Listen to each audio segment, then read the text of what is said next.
Okay, so first of all, before we get started, I got a couple things to talk about.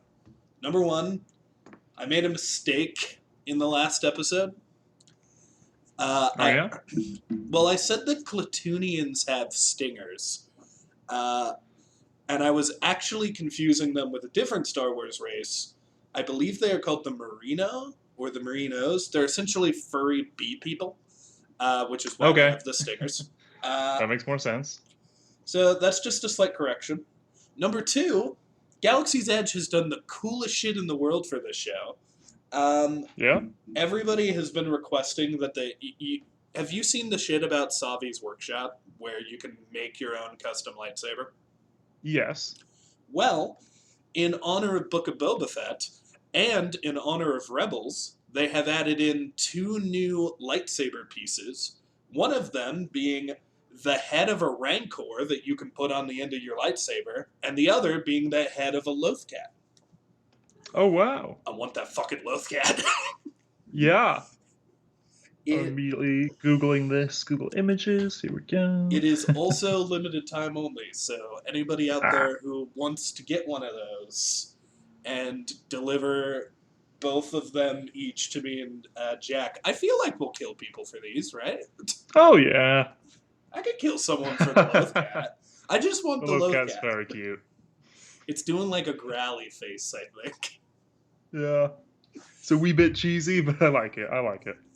And also, I honestly want them to do it for every Star Wars race. I do think it's a little tacky, but I appreciate it nonetheless. So, years ago now, or months, I don't know time, a very long time ago when we reviewed something Star Wars related, I made a mention to the fact that I had an AT-AT plush when I was a kid, and that they're my favorite Star Wars vehicle. I actually found it. This is at is what I used to call him, and it's fucking cute, and I adore it. All right, now Lovely. the episode. I I was told just seeing there. I've taken a lot of more notes than I have for the previous episodes. It's just this one. fun fact. I too took notes this episode. Ooh. I didn't take a ton of notes. I won't lie, but there were a couple things I did write down. Just a couple. Just a Yeah. couple. I used to. Here's the thing. Before you showed up, this is completely true. Before you showed up in the first couple of episodes of the show, I was the note guy. And I took notes every episode until some of the people we were working with at the time were like, why do you do that? You don't need them. And then I was like, okay, I guess I don't need them. So I stopped using them, and now I'm always like, hey, Jack, how's your notes? I needed them. I'll need to at some point. At some point, we'll need to do a show when I don't take any notes and we just see how it goes. We watch something on Kid Disney Junior, like Muppet Babies. Although there is stuff to take notes on in that. I don't know. I haven't watched Muppet Babies. I heard good things. I heard good things about I've heard mixed things. Yeah, this episode was great. Like, I mean, I haven't decided on my score yet, but I might need to give this better than the last one. The last one was a 9. Here's the thing. I told this to Jack off screen. Last night at 3 a.m., which I do that with all of these shows. I watch them right as they release. I don't know if I was just in a weird mood or if I was distracted or something. I hated this episode last night. I hated it. It pissed me off, and I could not stand the idea of it, to the point where when I rewatched it today for my analysis, I was like, I don't want to do this. And then I watched it, and I was like, what the fuck was I on about? And this is the first time I've actually watched something 3 times before we did a review of it. Well, the second time I watched it, I was just legitimately enjoying it, and then I was like, shit, I gotta go back and fucking and analyze this shit. But I really enjoyed this episode. I don't know if I enjoyed it more than the last one, I honestly think weirdly enough, while we're talking about these things, I usually like form my opinion. Yeah.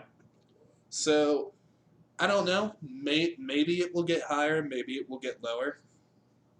I do want to say this right off the bat. I've been kind of thinking this for a little bit, and I'm gonna say it. And I guess if the fucking show dies or something, I'll eat my words. But I think this is probably my favorite Star Wars TV show yet.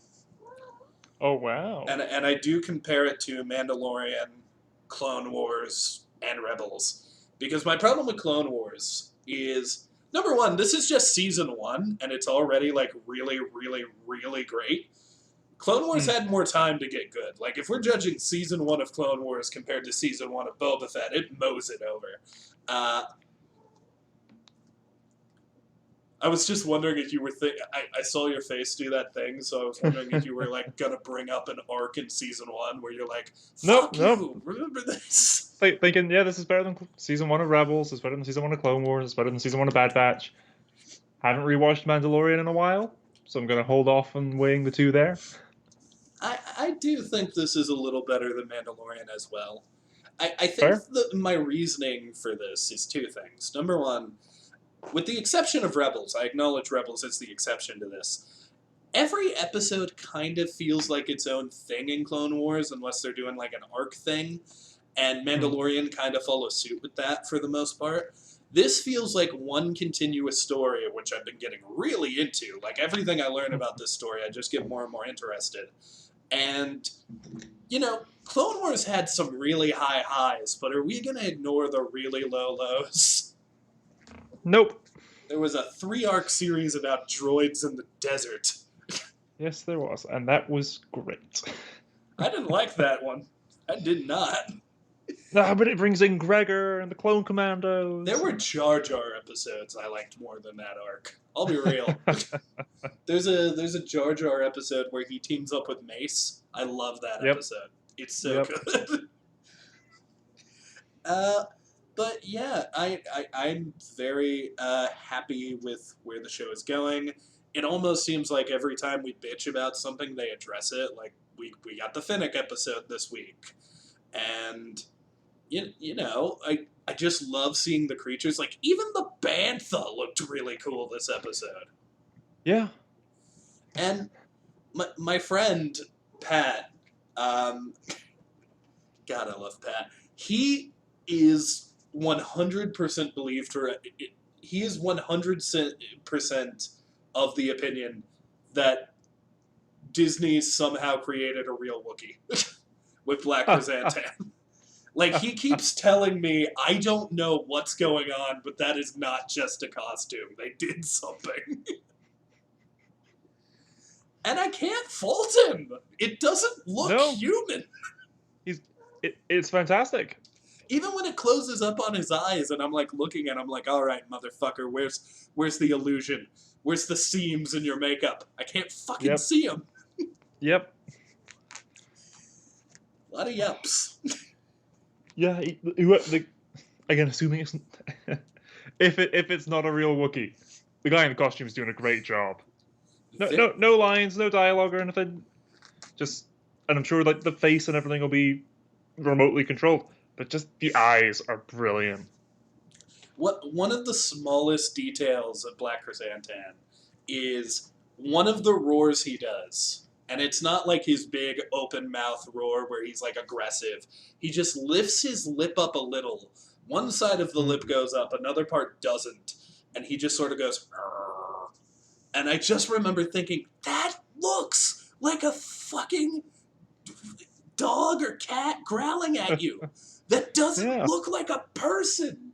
A slight snarl, He has a snarl. It's so cool. I don't know, man. I am loving this show. I am loving every second of it, and I really feel like once it ends, I'm probably just gonna go watch it all again. Like, I am blown away with how much I have fallen in love with the Boba Fett show because I have very actively spoken out against this character. Like, before Mandalorian, I was of the opinion that Boba is trash, and if they revive him, that would be stupid. Because everybody always put this legacy on Boba, where it's like, he's the best bounty hunter in the world, he does so much cool shit. And then he dies almost instantly. Yeah. So I've never liked Boba, especially because like he looked so cool, and it was like such a disappointment. But now I feel fulfilled. I like his new design much better than the old one. Yep. And fucking, like, I always fuck up his name, but Tamora? Tamira Morrison. Tamira Morrison, okay. Yeah. I fucking love him, and I think he's, like, he's fucking bringing new life into the show. To the point where if he does end up playing Rex, I'm actually really excited for that, because, like, we've heard the jokes Boba's making. Imagine what Rex could say. Rex was always very witty. Like, I was thinking about it, just, again, saying Bo, as we've said in previous episodes, did not particularly care for Boba prior to his appearance in Mandalorian and everything.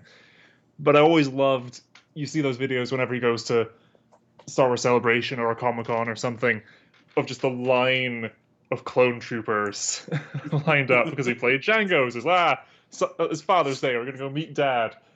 And it's, if he's ever in the UK for a convention or something, I am building myself clone armor, and I am going there and standing in line as well, because I am all in on this now. I need to get... Here's the thing. I hope, I don't know if they're doing it yet, if they sell his helmet with the paint job, I gotta pick that up.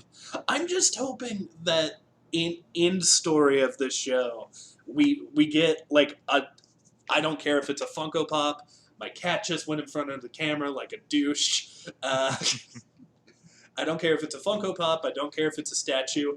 Boba Fett riding a Rancor. Make merch of it immediately. I'm sure we'll have Boba on the Bantha as well. We'll have a few of a wee series going. I mean, I feel like there has to be something merch-wise going on with Black Chrysanthemum right now, right? Oh, 100%.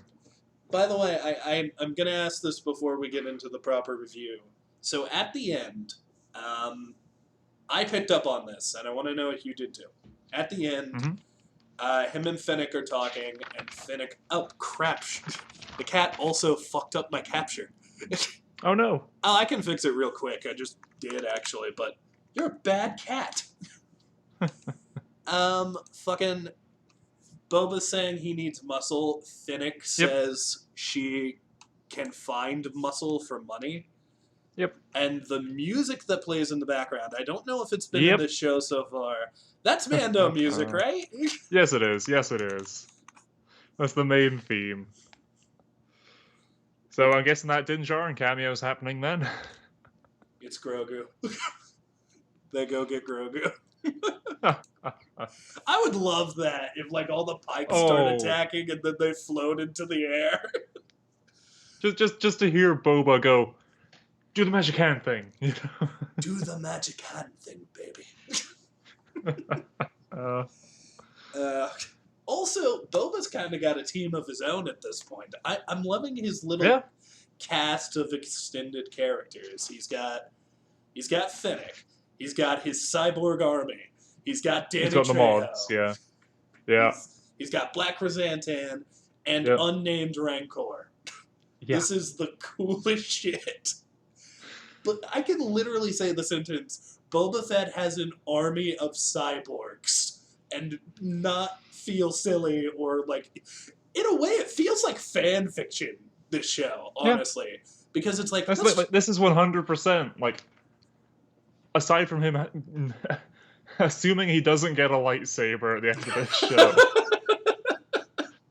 I mean, this feels right out of Robot Chicken. So and then he comes out and he takes over Jabba's palace and he rides the Rancor into the sunset with his army of cybernetic teenagers. I just realized something.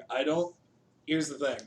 I think we could see a Din Djarin cameo in the next episode. I do. In fact, I think it's very likely.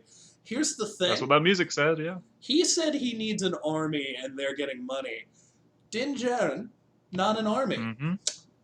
Bo-Katan, On the other however, hand, I'm just saying, if this ends with like the fucking Jon Favreau Mandalorian from episode 3 of Has Mandalorian, Vizsla. yeah, him, Bo-Katan's people, and Din showing up using the Darksaber while Boba Fett rides on the back of a Rancor. Oh my god, dude! And then Cad Bane sitting on the throne. I just need all of it. Yeah. Like, I could very easily see it being a case of, they go to get him for help. And they're like, yeah, sure, we'll help you on the condition that you help us with this thing in season 3. Got it, I'll make a cameo. Hmm. It's just, I guess this is the last thing I'll say before we get into the actual review. But they were not advertising this much. They were advertising Hawkeye. And Yeah. this was kind of like, well, once Hawkeye ends, you can go straight into Boba Fett. So hopefully a lot of people will do that. And just, Christ alive, this is some of the best Star Wars we've ever got. Yeah. I am seeing this pushed quite a fair bit, at least in the UK, for marketing-wise. And again, this is me, so my YouTube recommended feed is all over the place. But I'm seeing a lot of Book of Boba Fett adverts on YouTube. Comes up on Spotify every now and then, a few times on the TV. It's getting a fair push here. Most of the here's the thing, and I've talked about this in my streams, but I haven't mentioned it in this show. My phone fucking stalks me. So if I mention anything out loud that I like, my phone will be like, here's a million ads. So lately I have been trying meditating, so now my phone keeps recommending me this hippie streaming service where I can like listen to music and stuff, and like honestly it sounds pretty nice, but I'm only doing the free trial. But yeah, do you have notes for this fine episode? Because frankly, if we are not moderated with this one, I'm just gonna gush the whole time. I know, I have many notes, so let's try and work our way through and gush about everything in chronological order. We will chronologically gush. That sounds like a euphemism. We get. I'm assuming from how it wrapped up at the end, this is our last of the flashbacks we're getting. That I actually wanted to bring up to you, because I remember him saying, you are fully healed.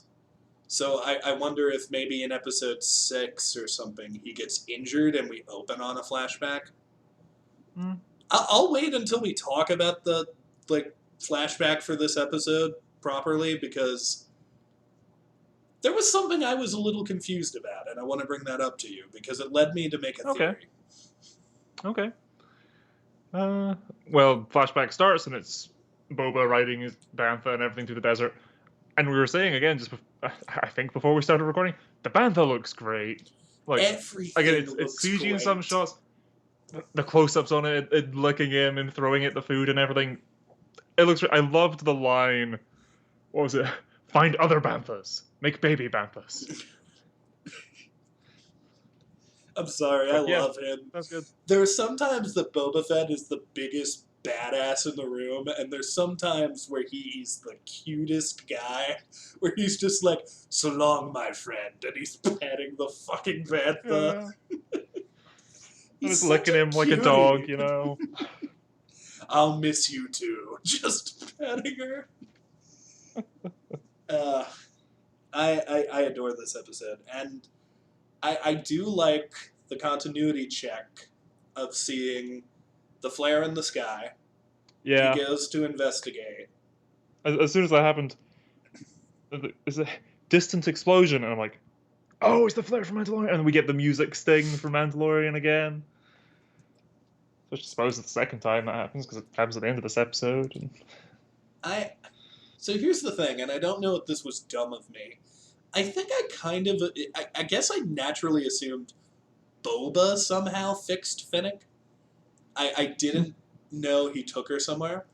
That being said, I did love that scene where First of all, I love the first cyborg lady we see with the red eyes and the like Yeah, computer chip in her fucking chest. That was dope. a lot of the designs for them, like you think it get a bit repetitive at this point, but no, there's the one with the sort of massive, almost binocular eyes built in. I can't remember who, but one of my friends forever ago was bitching about like how cyborgs exist in the Star Wars universe and we never fucking see them unless they're in the background.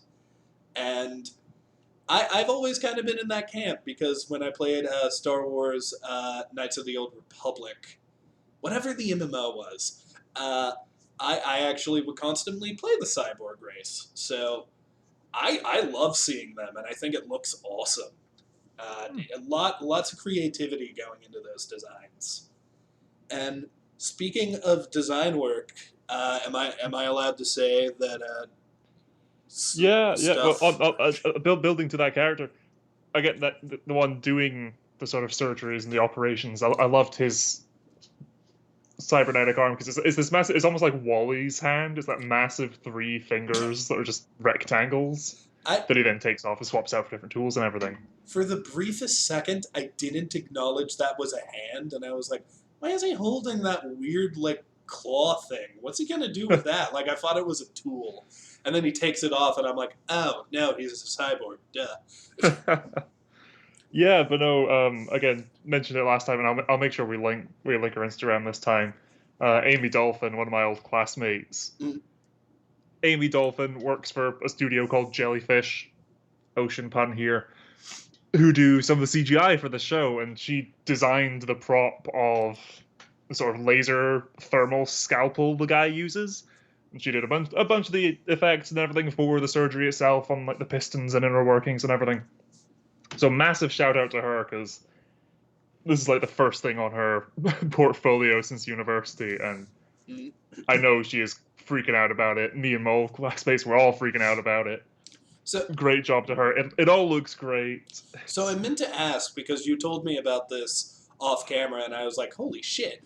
Um, when you say that you told me she designed the innards of Finnick's body, right? She designed the like scalpel prop, and then just did like some of the work, some of the actual. I don't know Oh, how much okay. of it she Okay, she did the designed, but CGI of. Okay. yeah, she was a CGI like animator for that. That is still cool. Like, Oh yeah, like I get like you look at it as like if it weren't physically impossible, it looks practical. I mean, you brought it up yourself. That design, people are probably going to try to cosplay that character. And Oh that, yeah, but the sort of yellow hair and everything. I'm just waiting for it. I just, I would like to see something like where a cyborg is in the lead. Because, like, we've seen how cool that is with Echo. So Hmm. I would love to see that with, like, I'm not saying I wouldn't want Echo to get his own show. I'm just saying that maybe Tamora is getting a little too much Hmm? work, honestly. But I did like Finnick coming too. Hmm. Uh, I did think that they're like I don't I don't necessarily I don't have a problem with the scene where they first meet. But I would have liked a little more talking there. Like it was very strictly business, business, business. We do get other talking scenes later, but I just want to learn more about Finnick. She's so cool, and we still don't know much. Yeah, I think that's also because you know they're both the stoic badass character initially, so I think it's also not wanting to show weakness or anything like that. It's in the Suicide Squad with Deadshot when you find out he's scared of rats. Like what? Why would I'm an assassin? Why would I give away my weaknesses? I think that's Bloodsport, right? Oh, Bloodsport. Yeah, yeah, my bad. That's Apologies, fine. Idris Elba. A lot of people try to autocorrect the first movie out of their minds, so I don't I really feel I dislike the have, first yeah. movie. I don't dislike it. I don't love it. Uh, but yeah, I I'm. And that he knew of her as well as a point in that bit when she comes to and wakes up. It's like, oh, Here's the he problem with says, me today. I know you, you're the Fennec Shand and all that. But then he just says, I'm Boba Fett, and she, okay, I know who this is as well. Let's. Here's the problem with me, Jack. I Mm, mm, I kind of like really like this episode, and I'm kind of yeah, jittery about it. So because of yeah. that, I'm like, I can't even focus on the review partially. And I apologize, people out there. I just want to sit here and talk about how cool Star Wars is. So I apologize that the structure will be a little weird this time. But I just want to say it now. I love Finnick. I love Boba. Best character in the show is Black Chrysanthemum. I I I'm sorry. I'm just gonna go to it for a second. Everyone, forgive me. That scene where he's in the bar and he is yeah, clearly drunk and he just yeah. rebels for a minute. I I literally love had the bit so. like he goes for that last drink before he stands up, and he ends up spilling a lot of it down himself as well. If you guys are mad we're breaking structure, blame Skylar Schaefer because he just messaged me and was like, "I watched it. I love this fucking Wookiee," and he just starts talking about like how much he loves him, and I'm like, "God damn it, he's infectious." But yeah, I love the Chewbacca nod in the fact that he did rip Yeah, the arm off of the lizard dude. I love that this Trandoshan. Yeah. Twi'lek starts to talk him down. Mm. Boba's so cute in that scene where he's like, "It was worth a try." Yeah.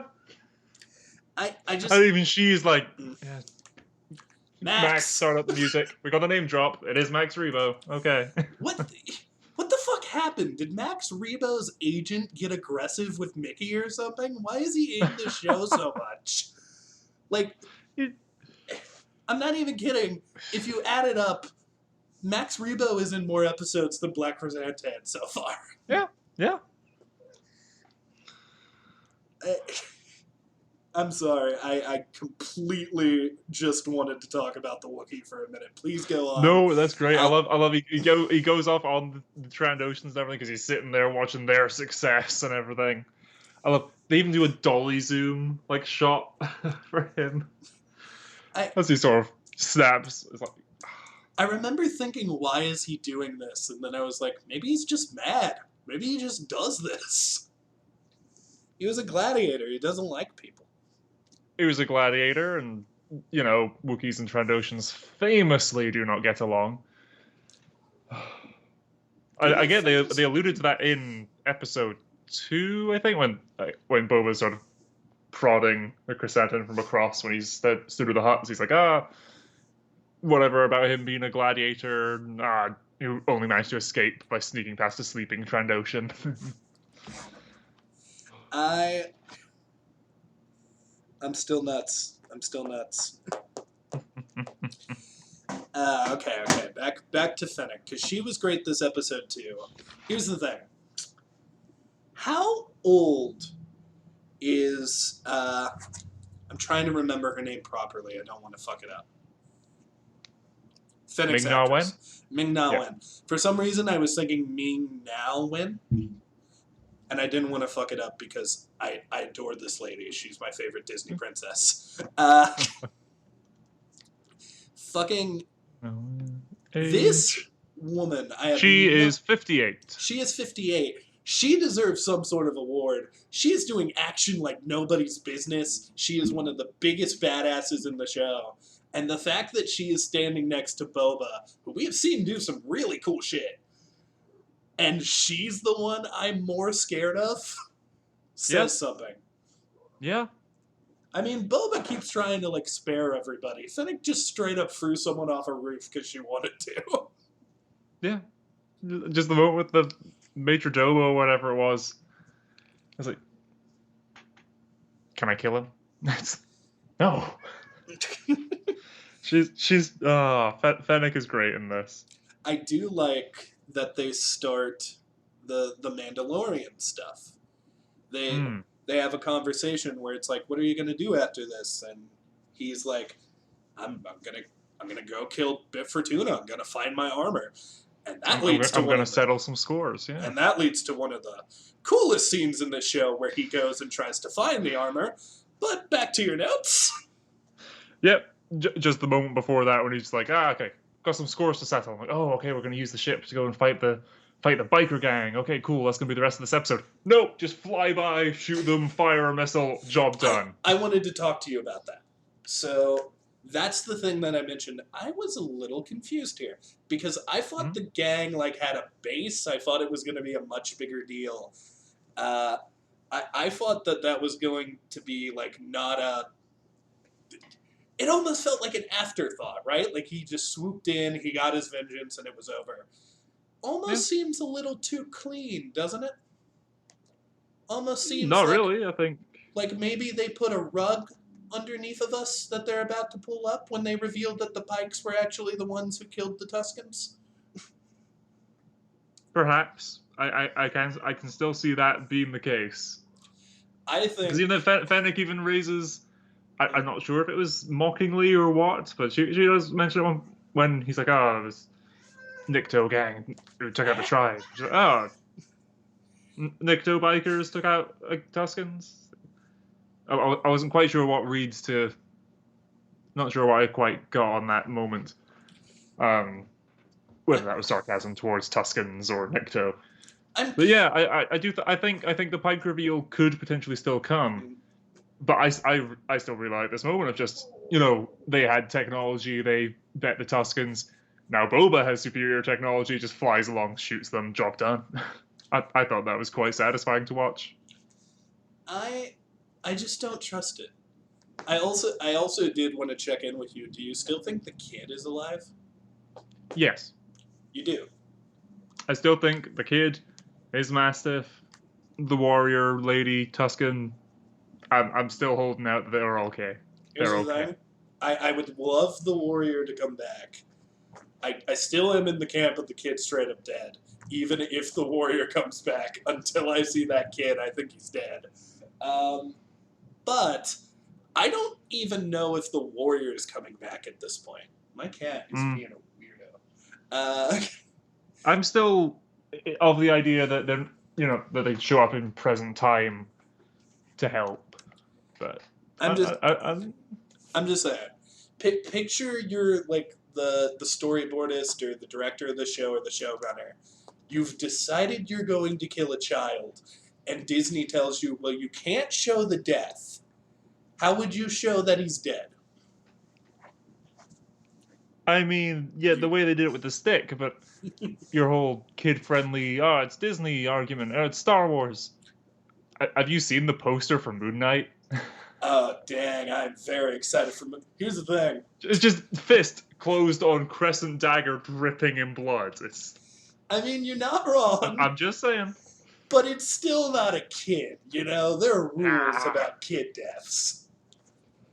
By the way, I meant to bring that up at the start, too. That Moon Knight trailer, holy shit. Yeah. Here's the thing. I've always been a Hawkeye guy, but... Man, he's getting a lot of mentions this episode. My buddy Skylar, he's the Moon Knight guy, and he's been telling me about Moon Knight my entire life. To the point you need to try and get him on the call for that. He's got a crazy work schedule, but maybe. Maybe I can get him for one.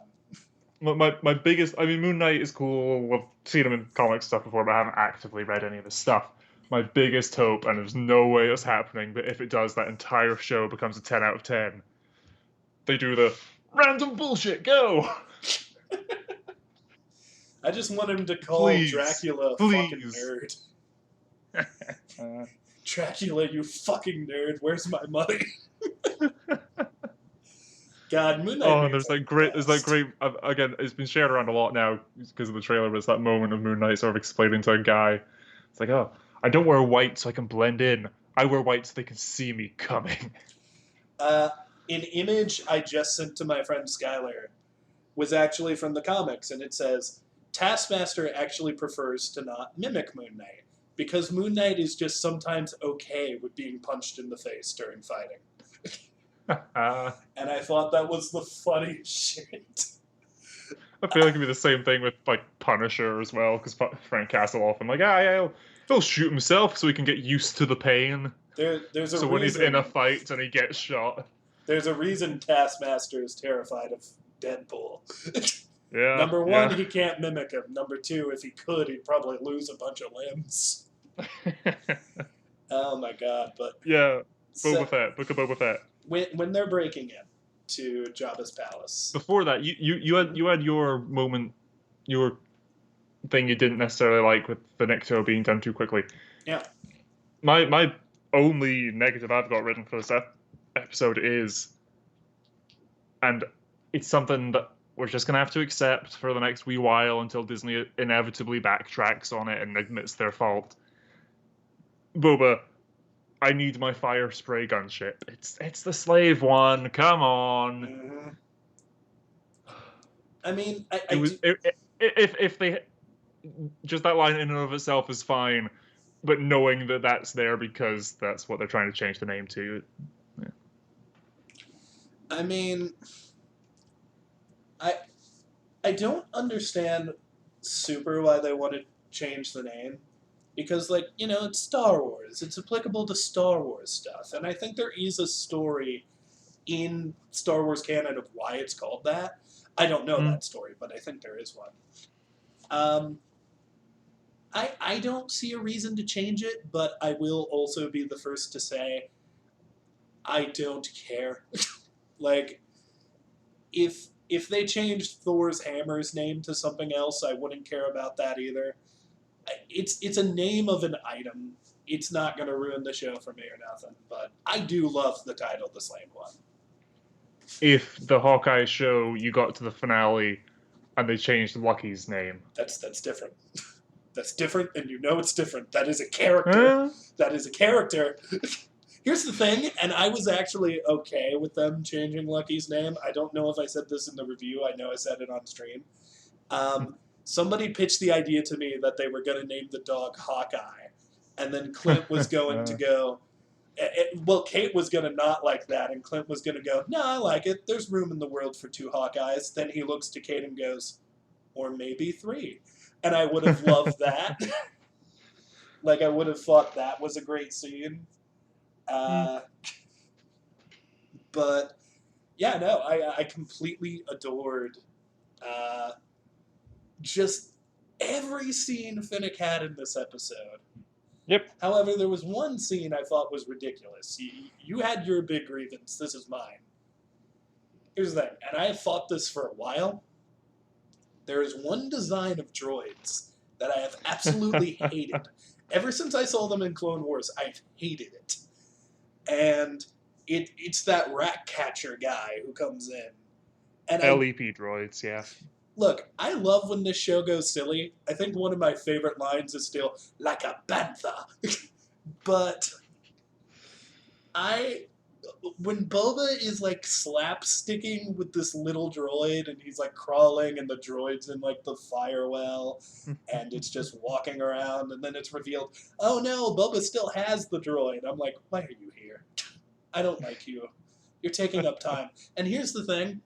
I think they unintentionally foreshadowed this. I think this is Chekhov's stupid droid. Because here's the thing. They mention that fucker is quick. Like, I think Boba literally says, quick little bugger or something. And he's fast. He's, like, grabbing things. I think they're going to use that droid to obtain something later. I don't know what it is. Maybe it will be a weapon. Maybe the droid is, like, delivering a bomb or something. I think they set something up with that droid. You know, just like how he's totally going to ride that fucking Rancor. I think the Rancor riding is significantly more likely than this. You know? And I liked this droid. I absolutely hated it in the bloody Blue Shadow Wireless. He says it with a stupid accent. Oh, shit. Arc in Clone Wars. That's another thing. I don't know if you watched, but there is a practical effect for this droid that looked really good. Yeah. Like, really good. I hate this droid. Holding it by the neck to the wall. Yeah. I hate this droid. I hate its design, but by all accounts, during those scenes, it looked like a real creature. There are some other scenes, if you're looking for them, like when he jumps on the table or when he runs in the fire, were CG in the whole show. Yeah. It looked awful. And it just sort of validates my hatred, honestly. I hate that fucking droid. I liked that scene. I thought it was fun and campy. Because it goes straight from I took a note there, the whatever you call it, chef, the sous chef, whatever, the chef droid with like the 6 arms. That I liked. The Grievous hatchets.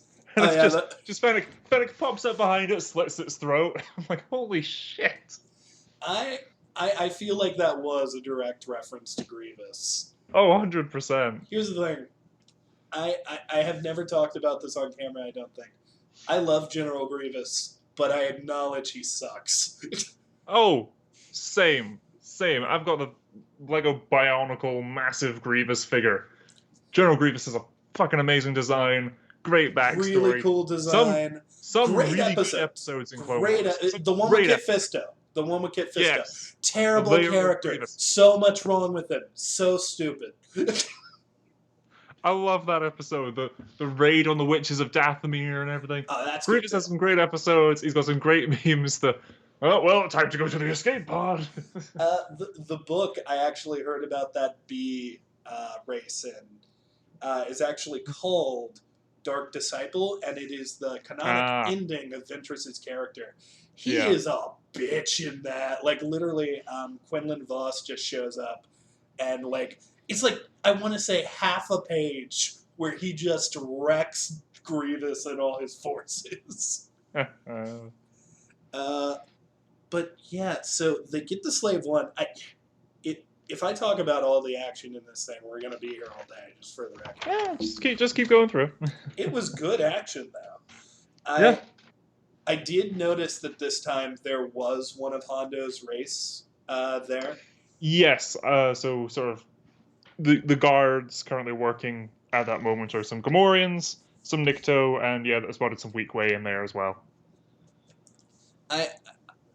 And the 4-legged gonk droids who just snipe and blow up. That is one of my notes. My note is literally, wait a minute, gonk droids are explosive? And then I got sad because, like, I don't know why, but I love those stupid gonk droids. I just love that they say gonk droids are walking batteries. That They're is just true. massive walking batteries. I imagine, pretty flammable. Now, see, I didn't know they were batteries. I thought they were, like, containment units. You, sir, need to catch up on Bad Batch. I need to catch up on Bad Batch. Which I have the Lego set for the Bad Batch Havoc Marauder shuttle, and it comes with a team apart from Omega, because that would have been spoilers at the time the set leaked early or whatever. Here's the thing: the fifth member it includes is Gonky the Gonk droid. He is that integral to this story. I remember Gonky. I just forgot. Don't they draw a face on him? Maybe at one point Omega might. I remember Gonky. Oh, we need more power. Plug Gonky into the ship, I need to finish Bad Batch. I was actually going to do it the other day, and then my friend was like, hey, I've got this Prime Video subscription you can have if you want it. And I just binged Good Omens instead. Well, there you go. Before rewatching Book of Boba Fett after it ends, finish Bad Batch first. I probably will. I feel like Book of Boba Fett finale is where we're going to get a Bad Batch reference. I mean, Mandalorian Season 1 finale is when we got a Clone Wars reference with the Darksaber. Yeah. And now we're just getting references left and right. Comic book characters showing up with stars from Obi-Wan Kenobi. Fucking Bo-Katan showing up, played by her damn voice actor. Star Wars is fucking nuts. It's becoming this... It's learning from what Marvel did. Like, as we keep doing this more stuff, we can have this interconnected universe. I do think that they're taking notes from each other as well. Like, one of the big criticisms of Mandalorian was it felt a little disjointed. Like, it was a little too episodic. Yeah, which allowed for some great episodes. I still contend that the Mayfeld episode, I want to say episode 8 of season 2, Probably the best Yes. episode, arguably standalone, even though they are trying to achieve the goal of finding out where Grogu is. Hmm. So here's the thing.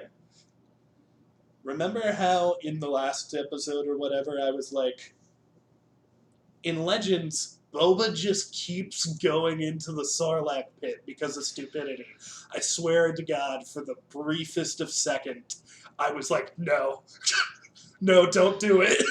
Don't go back into the Sarlacc pit, Boba, no. And then Finnick comes in and makes sure it's never gonna happen again. Well, I was thinking when the slave one goes over, I'm like, oh, okay, we're back at the sail barge. Oh, the Sarlacc. I thought it was just gonna be, we're coming along. Okay, we're at the Sarlacc pit. Let's tip up. God, Legos are so cool. Seismic charge. Just drop it. Okay, job done. Oh yeah, I literally thought they were just showing up to kill it.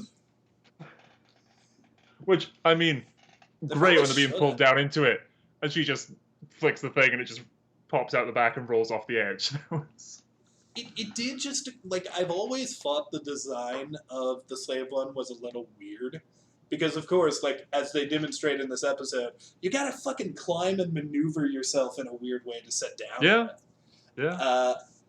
But I still think that just the scene of Finnick unbuckling her seatbelt, the fucking Sarlacc is trying to chew her up through the glass, and she Yeah, I just thought that jumps was like up. a reverse Jurassic Park.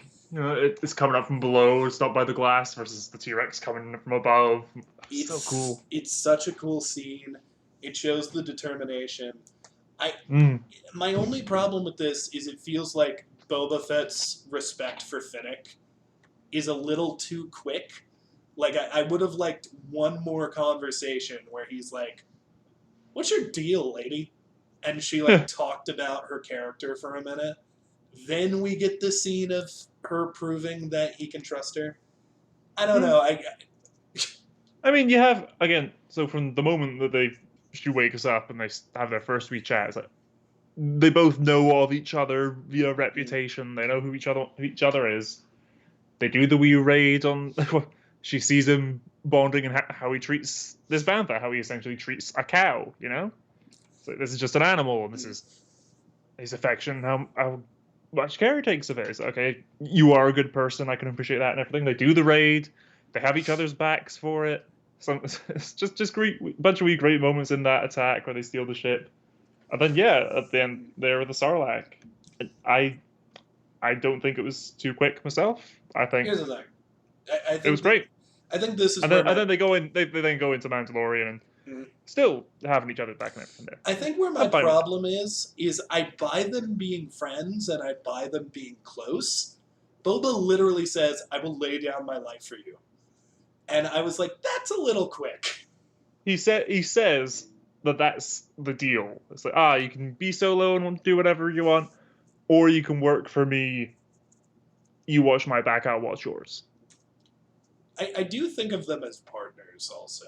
I Yeah. do, like, the fact that, like, none of the cyborgs are there, but Finnick has a seat at the table, like a literal seat, I think is very telling.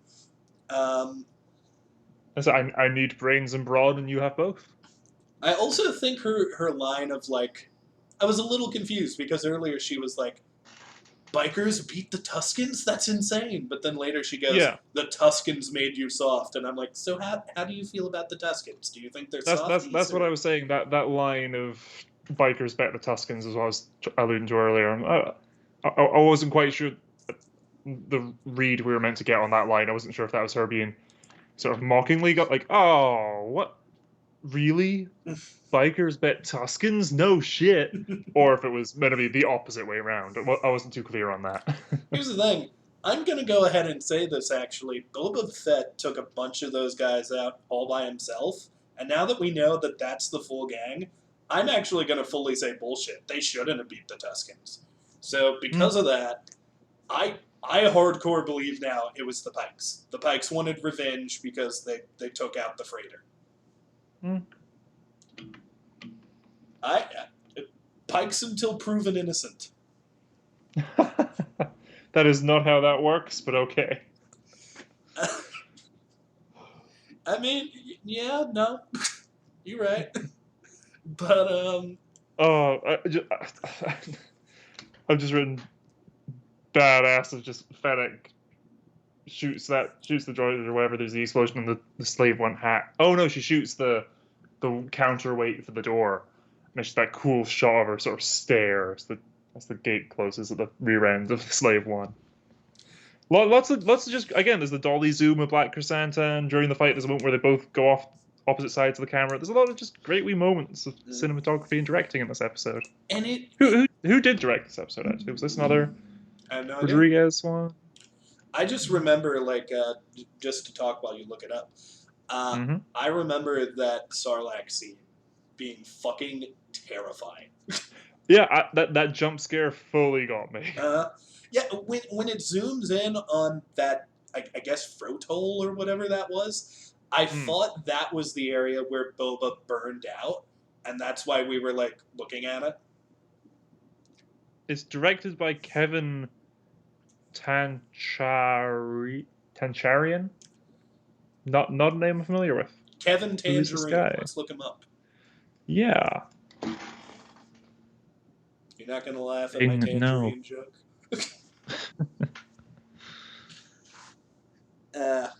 Well, can we just get like a Fantastic Beasts and Where to Find Them style show where we just like follow that bantha as he encounters all the other Star Wars wildlife? I'm just saying, if Disney wants to open up a Star Wars petting zoo with animatronics and puppets, I will pay top dollar to go there. I want to take pictures with a Mastiff. Well, let's think. Was it Jurassic World? There's just a brief shot of like a petting zoo area with baby dinosaurs. It's like, yeah, please. I go to this theme park in Ohio. It's called Kings Island, and they have a dinosaur thing. It has nothing connected to the rest of the park. It's honestly very random, but it's a little like walk attraction where there are all these dinosaur animatronics and all of these like dinosaurs set up. And if you just did that, but with Star Wars, it would make so much money. Like, if you could just walk by and take a picture with a Tauntaun, that'd be dope. Yeah. Okay, the first thing he's directed on his IMDb is a Britney Spears Live from Miami video special documentary. But more contemporary stuff, he's done a bunch of episodes of Agents of S.H.I.E.L.D. and The Flash and Titans and Arrow. And he's like an action director, yeah. So yeah, great job on this episode. Yeah, you can really tell the Britney Spears influence on Black Chrysanthemum's actions. I was thinking Max Rebo. You know, these musicians. Oh, of course. By the way, they confirmed Max can play another song. He plays a different song in this. I need to pause for just a second. Someone showed up at my house. Alrighty. But don't worry. Why am I saying don't worry? The fucking viewers won't see any time difference. Fuck you guys. See you in a minute.